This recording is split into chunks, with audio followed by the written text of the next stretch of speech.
நீங்கள் பார்த்துக் கொண்டிருப்பது 24 நியூஸ் தமிழ்.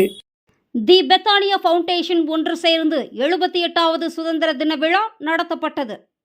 திண்டுக்கல் மாவட்டம் கொடைக்கானலில் தி பெத்தானியா ஃபவுண்டேஷன் 78வது சுதந்திர தினம் கொண்டாடப்பட்டது. அதில் 3 முதல் 5 வரை உள்ள குழந்தைகள் நமது பாரம்பரிய நடனமான பரதம் மற்றும் விழிப்புணர்வு கொடுக்கும் விதமாக உடற்பயிற்சி செய்து காட்டி விழிப்புணர்வு செய்தனர். இவ்விழாவில் சிறப்பு விருந்தினராக கொடைக்கானல் நகர்மன்ற தலைவர் தங்கதுரை, உதவி நகர்மன்ற தலைவர் மாயக்கண்ணன், குழந்தைகளின் பெற்றோர் மற்றும் பொதுமக்கள் கலந்து கொண்டனர்.